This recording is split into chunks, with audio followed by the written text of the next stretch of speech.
in the rain. He's a Fox News senior correspondent, Geraldo Rivera, and Hi. Washington Examiner. I'm sorry. We're two good friends. I can say anything.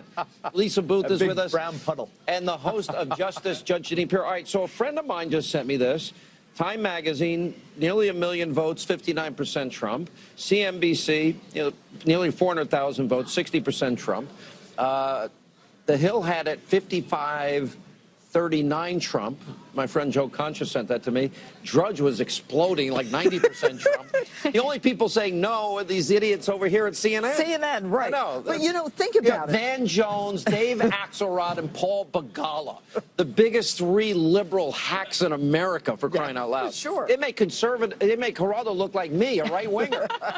I'm the man in the middle. Think about, look, what did she have to prove? She had to prove she was likable, and he had to prove that he wasn't a lunatic. And in the end, he proved that he was pretty solid. He knew what that he could get through an argument with her. And she was scripted. She wasn't any more likable. And she was arrogant at the end. It's funny because I was watching her. She's so robotic. She's so plastic. She came in with her prepared little words and lines. Even at the end, I was surprised. Because I know Donald Trump pretty well. That he didn't go after her at the end? He could have hit her so hard that everybody in that audience would have gone, ooh. Coulda, woulda, shoulda. And he didn't. He did not. Was that right or wrong? That's not for me to judge whether or not he should have. I know that he did not. That's why you're here. Let's backtrack this a little bit to where Hillary Clinton was going to go out there and vomit and pee in her pants and faint, and her legs were so wobbly she couldn't possibly endure 90 minutes. Who said she was going to vomit and pee in her pants? The stories that I saw leading up to this made Hillary Clinton seem like she was physically a basket case. The fact is, she stood toe-to-toe with the person I think is the most charismatic movie star debater in this country. And she matched him at least evenly. I hear these unscientific surveys. I'll tell you what I saw. I saw it right down the middle. He could have knocked her out. He left some stuff on the table. I'll agree with you. Where was Benghazi? Where was the wall? Where was the Clinton Foundation? Where was Saudi Arabia?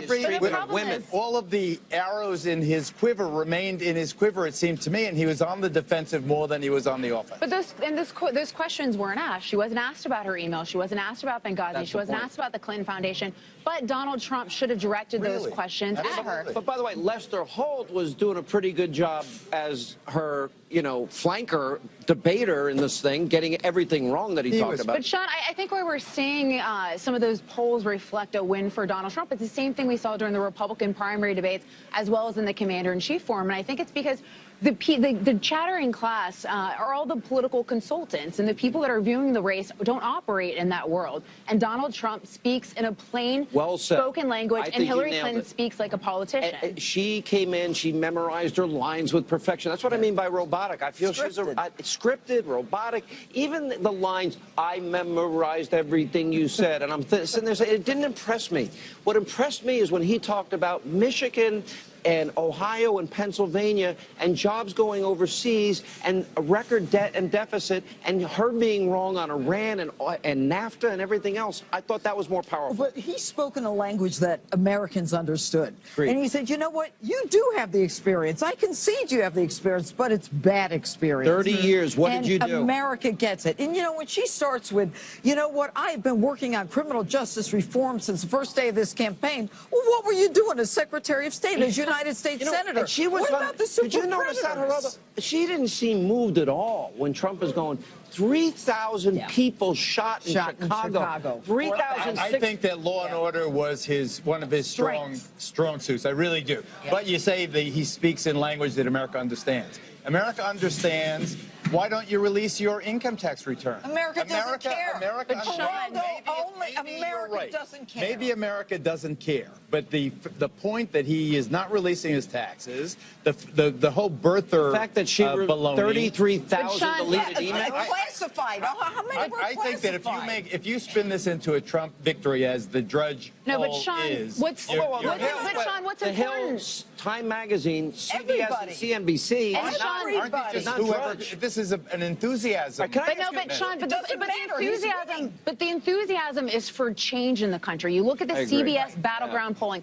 55% of Americans want big changes to the economy, to politics. You look at Quinnipiac polls that have asked the question of, do you want radical change? 70% of voters in Pennsylvania, Ohio, and Florida want radical change. This is a change election, and Hillary Clinton absolutely represents the status quo. 72% of Americans think that the country is going in the wrong direction, and she is the wrong direction. I think what happened tonight was the Democrats now see their candidate as an appropriate candidate, and the Republicans see their candidate as an appropriate candidate, and the race comes down to the 3 or 4% in the middle. You have been riding this razor's edge this and entire I'm still campaign. there. And I'm still for there. crying out loud. I'm still there. And I hated that he brought you into it. I really do. Why? Because I love you, and I don't want you to be fodder for the people who are going to chop you up. Listen, you know what I do for a living? I dish it out 4 hours a day, Geraldo. I'll take any shot anybody wants to take. But here's the thing.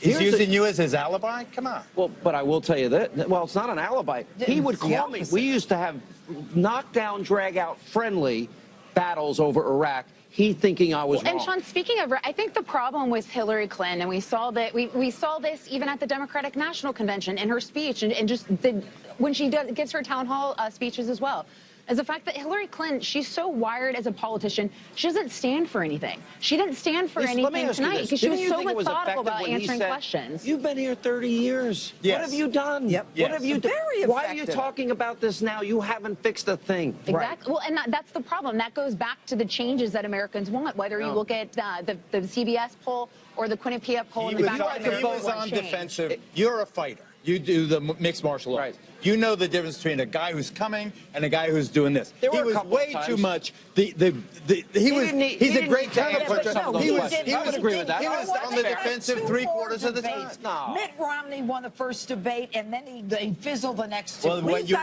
you're making my case. He lost round 1. Maybe he wins round 2 and 3. You just got done saying it's even. Well, he lost because he didn't win. You make up you sound like Hillary. He's flip-flopping more than Hillary. He had the chance for a real knockout. Oh, so you won. And then everyone would have said if he had that knockout, they would have said he was mean to a woman. Yeah, he's not going to win in the eyes of the media. All right, I got a question. You have to vote right now. You're in the booth. Who are you going to vote? I tell you, I am not going to do what you did. I am in the middle. I'm senior correspondent. I'm staying. Are you going to tell us? I'll tell you the day before the election. On this show? On this show. I will break the news on my brother's show. You have to hold him to it. Oh, I'm holding him to it. Yeah. Trust me. If I have to drag him out of his office.